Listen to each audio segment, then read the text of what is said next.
For people my age, occupational illness is something I've probably already got, or if I'm going to get it, I've already got it. But how do we stop future instances of occupational health? And that was his concept. How do we protect the young people who are actually going into work and actually going forward? That's how Locker Project started. For anyone who's ever tried to teach 16, 17, 18-year-old kids about health and safety, you'll know that it's not the easiest thing to do. They see the slides about regulations, and they see the slides of the text, lots of text, and they switch off. Yeah, exactly. Yeah. I actually had one on a course. He didn't stay with us very long on the course. We were talking about asbestos, and he said, if it takes 30 years to get asbestosis or mesothelioma, he obviously didn't say asbestosis or mesothelioma, he said those things that asbestos gives you. He said, if it takes 30 years, I can get by a bus tomorrow, so what's the problem? And it's like, no, just an educational thing. So they do the thing for them all. And if anyone's ever watched the Tom Hanks film Big, he goes to the fair as a 12, 13-year-old, ends up as an adult the next day. He ends up going to work for a toy company. They give him a toy to look at, and he's there, and he puts his hand up and he says, don't get it. From a health and safety point of view, that's what we're faced with. So Locker Project is about breaking down the barriers. It's about stopping that barrier to learning. And we do it by actually throwing the learning back at the students and saying to them, right, well, that's the problem, come up with a solution. A couple of years ago, science students, I said to them, I need to do a bit of an experiment to prove that the different types of face masks actually do offer the type of protection that they do FFP1, 2 and 3. And all they did was they sucked talcum powder through the masks for 10 seconds onto black material. And with FFP1 it was a clear white dot, and then the FFP2 it was light less, the FFP3 was clear. But they got it. So I didn't have to talk about protection rates and anything else because they just saw this white dot. This is exactly the same. My slides won't work. I think I broke the computer. With noise, when we talk to them about noise, what we do about noise in the workplace, they can't answer. They don't know. Let me put it another way. You're at home, you're watching your favourite TV programme, and your mum comes in with the Hoover. I'll say Hoover, I know you after the chase last week. But apparently a Dyson's not a Hoover, it's a vacuum cleaner. But your mum comes in with a vacuum cleaner, and it starts to be noisy. What would you do? You can tell you then, tell me mum to go away, tell me mum to do it after, I'd go and watch it upstairs, I'd do it on catch up, and you've got all these control measures in place for what you do at home. You're in the kitchen and the washing machine's on, what would you do? Go out the kitchen. Right, okay, what would you do at work? Don't go. Okay, so you write the controls down. Right, what would you do at work? You'd stop, you'd walk away, you'd remove it, you'd do it another time, you'd make it short. So we came up with them. And that's the idea. The idea is about getting the kids, young people, to do the work. It makes our job easier. Fortunately, the concept works with anyone at any time, anywhere in their lives. Because if someone looks at it with a different set of eyes and comes up with a different perspective, that's what we want, and we want it shared. But we don't want it full of regulations. Sorry, we don't want it full of regulations. We want it to be simple, practical. We want it to be something that they'll actually take away. So that's my bit done. I'll join in a little bit. We'll put you a couple of others. I did introduce him before as the other half, the double act, and I was the good looking one. But then he threatened me. So this is Mark from Ground Control. Mark's going to talk about some of the practical bits that you can use when you go back to your workplace and try and implement yourself. Good afternoon.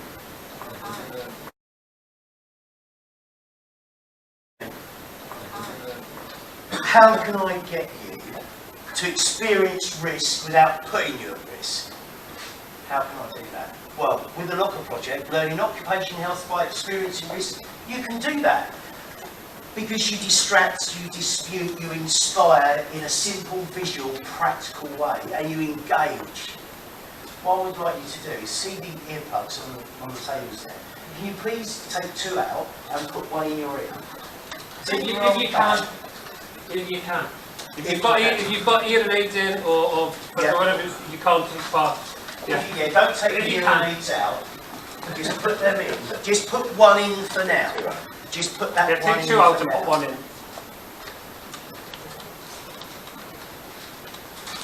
Are we there? We should just have one in now, yeah? Because the reason I've done this is because the locker project is about leaving that longer lasting message. And what we're going to talk about, I don't want it going in one ear and out the other. However, now put the other one in. Now put the other one in if you can, please.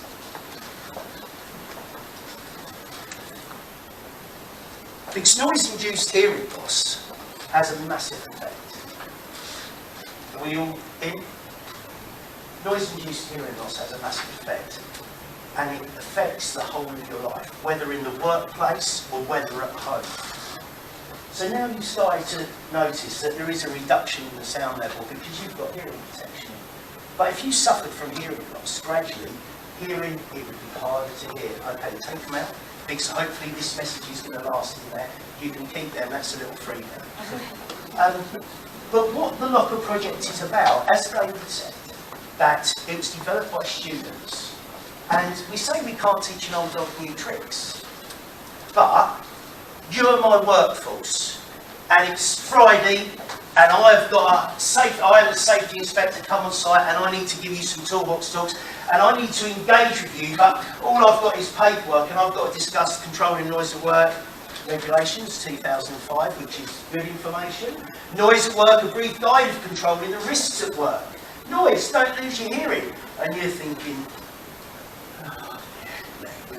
we've heard of this before, we've had so many briefings. So I need to engage in that simple, visual, practical way and get you involved in something to demonstrate about hearing loss. For me, I want to share a personal story with you. Sometimes you wouldn't. Now I am as deaf as a post, that's saying. I've got 5% hearing in this ear, about 30 in that ear. I wear 2 hearing aids. I've been wearing hearing aids since 2008. And it doesn't just affect me at work, it's disrupted the whole of my life. The whole of my life. I'm 55 this year, and I've been told that I will lose my hearing completely in this ear another 3 years. But they've given me an option, because they said what we can do is drill a hole in the back of your head and put a bone-inducted hearing aid in there. Well, I'm not really keen on that idea just yet, but maybe when it comes I might take that option. But it affects your life, it doesn't just affect you at work. Now, when I go onto sites, I can explain this because I have that personal passion about it, because I am suffering, I have suffered. And I've been in a relationship for 28 years with my partner. Good job we got extra bedrooms in the house, because I'm in one of them now, because I'm a nightmare at night.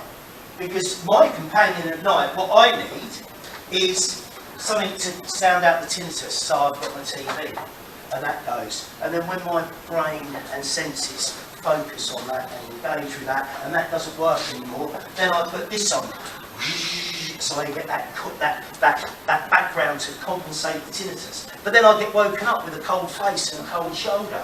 So then when that doesn't work, I then have something, I've tried this, it produces a heartbeat and water and different things, and go, you're there and you're awake and you're thinking, oh. So then when that doesn't work, I went through the pillow speakers. But then you wake up with a speaker in your ear, because you can't sleep with your hearing aids in, so as soon as you get close, it rings back. And then I tried the TV, so many different things. But what is noise? Well, noise could be looked upon in a different way from one person to the other person. So it's a loud, especially if it's loud, unpleasant, causes distraction. So what I think might be quite nice, you might not. So for example,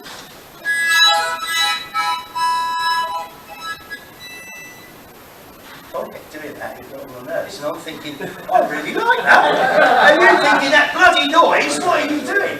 But it's different for everyone. And that is one of the concerns. So when you look at the Locker Project and you use it, it's about engagement and using props, not reading chapter and verse. Obviously we still have to refer to legislation and fit in with that and do what we can, but looking at the hierarchy of controls. Just before Mark carries on, I used this before. similar to the mouth organ. We said to our students, what's the difference between noise and sound? And we given the official term. Sound is something that you hear, noise is unwanted sound, which is the official term. And they turned around and said, that's like a Liverpool fan listening to You'll Never Walk Alone and thinking that's the best song in the world. If you're a Man United fan, or a Man City fan, or an Everton fan, whatever fan. It's noise, isn't it? Yeah, electric fan. Yeah, it's This noise. is You didn't do that before. I just saw it there. It's props. But again, that's a really simple sort of explanation between noise and sound. Or sound and noise. And when you suffer with hearing loss, I started wearing hearing aids from 2008. And you start off, you go and have your hearing test, and then you see the specialist, and they do a mould in your ear. 3 weeks later, you get a nice big chunky bit that goes in your ear, and it doesn't really fit to the colour of your hair. It sticks out like a sore thumb, and then that doesn't start to work, and you start suffering again. You wait another 6 months, 8 months, then you get another one. They say, oh, we've got a colour option now, slate grey. Oh, goes in the hair now. I've had it for so long, and a bigger bit that goes in your ear, and then you've got one massive ear canal because that's been wedged in there. And then as time goes on, you start to you go for another hearing test. You need something else, so it's a little bit bigger. And then now they're the 3 that I started with. Now I've got these ones which are even smaller, and they're good. And you know, I can't leave home without them, absolutely. But if you look at the controls within the workplace of managing noise, and you substitute engineering controls, that can work in the workplace. And this is where the Locker Project really looks at. So if you get something like this, can you hear that? It's not that loud. But if it's mounted, if it's mounted incorrectly, it's louder. Is it anyone's birthday here today? You'll see why.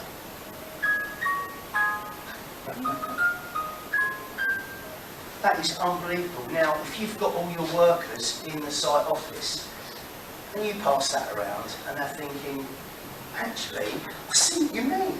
It's about leaving that longer lasting message. And that is one of the important things with the Locker Project. You can teach an old dog new tricks, definitely, with that. Okay?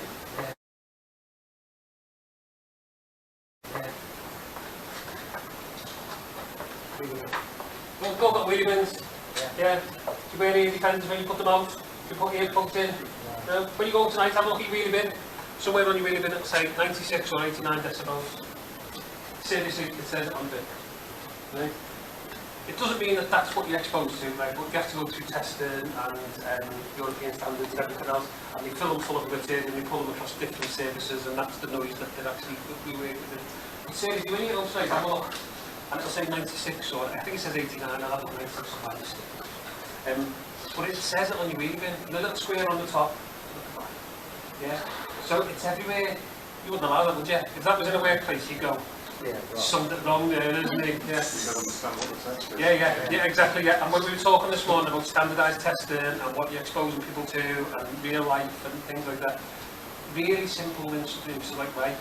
So when you talk about trying to speak to students about 85 decibels, and then it doubles, it goes to 88, or it halves, it goes to 82. Just simple things, just point them out to them. Yeah. 96 or 80, I think it's 89, isn't it? They're all different. Yeah, but yeah. So you put, seriously, when you go outside, how long do you read it? I think it's a lid sometimes. Yeah, I thought it was when you got inside and jumped down to squash the rubbish down. So the previous group said, well, using the hierarchy of control, you know, elimination first. Yeah. Get your wife to put it out. Get your kids to do it. Get your kids to do it, yeah. So, we talked about this. Yeah, we talked about this. So, our students at Preston College come up with all kinds of weird and wonderful ideas, and some of them are good, some of them are you would never even look at. But our science students did an experiment the other year on these masks, and I said to them, I'm going to this event in Shuttleworth in a couple of weeks. So it's about hand-on vibration, and the biology and chemistry students, and I said, I need to come up with something that we can, something visual. So we put together a little film, and I can't get it to work, which is a real shame, but I'll do the actual practical. So what they looked at, they did a little bit of research, and they said that in your hands, you take your muscles and your bones and stuff away, you've got three main bits. You've got an artery, a vein, and a nerve. And if one of them, two blood vessels or the nerve gets damaged, that's where your hand-arm vibration and your white finger and your numbness and your tingling and stuff comes from. Like Mark said, you can't get someone, can you, until they put the down against the machine until the finger goes white. So they said, we'll come up with this little demonstration. I hope it works. Make the first hand in it. Yeah.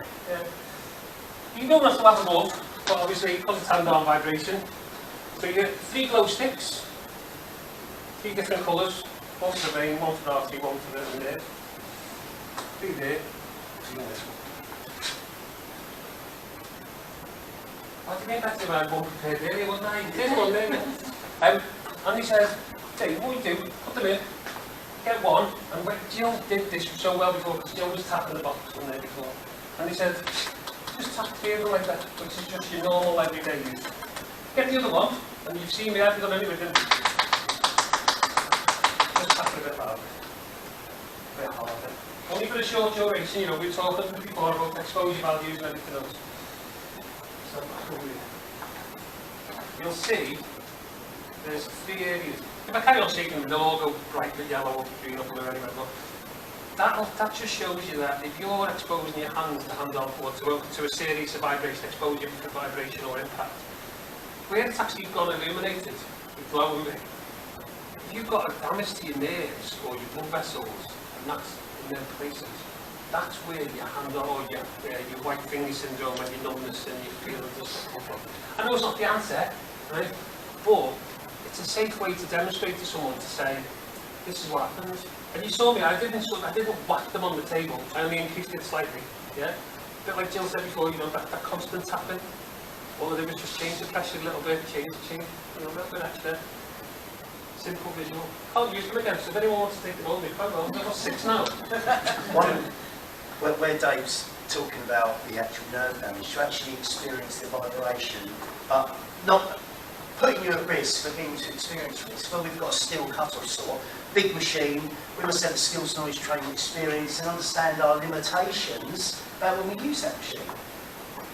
So when we mount the wheel, so when we put a new wheel on, we have to make sure we have the training to be able to do that and to do checks in line with pure regulations to make sure there's no cracks or bits missing.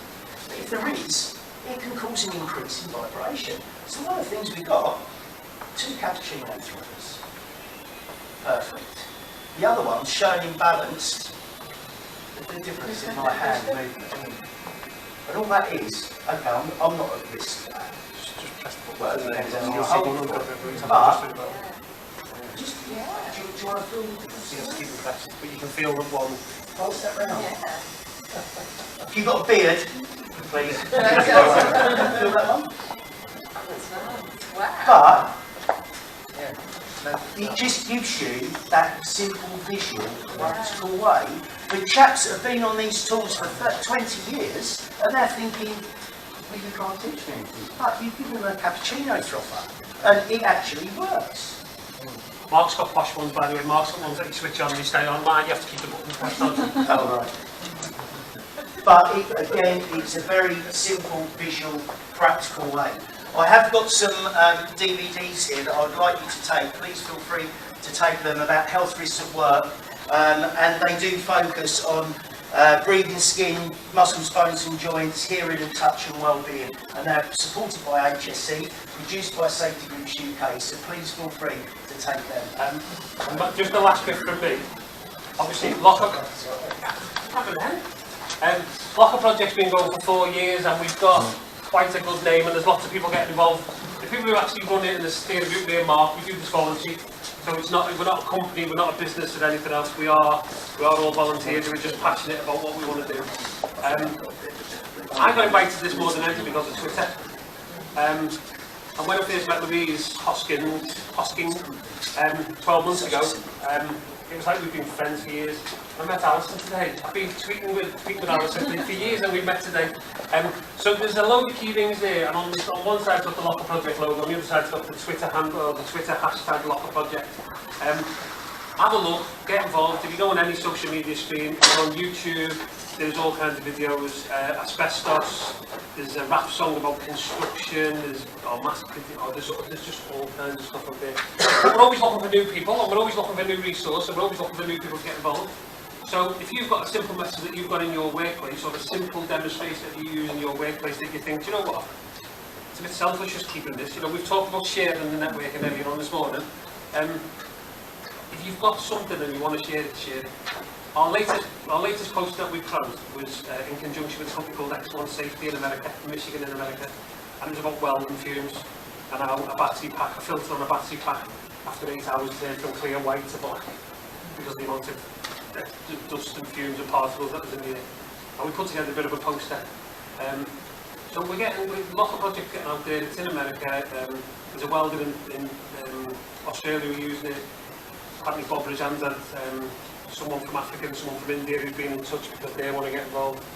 Just have a look, and if you find things useful, share it, use the concept. There's hundreds of things. Yeah? Yeah, that's it. Thank you very much. Thank you very much. Thank you.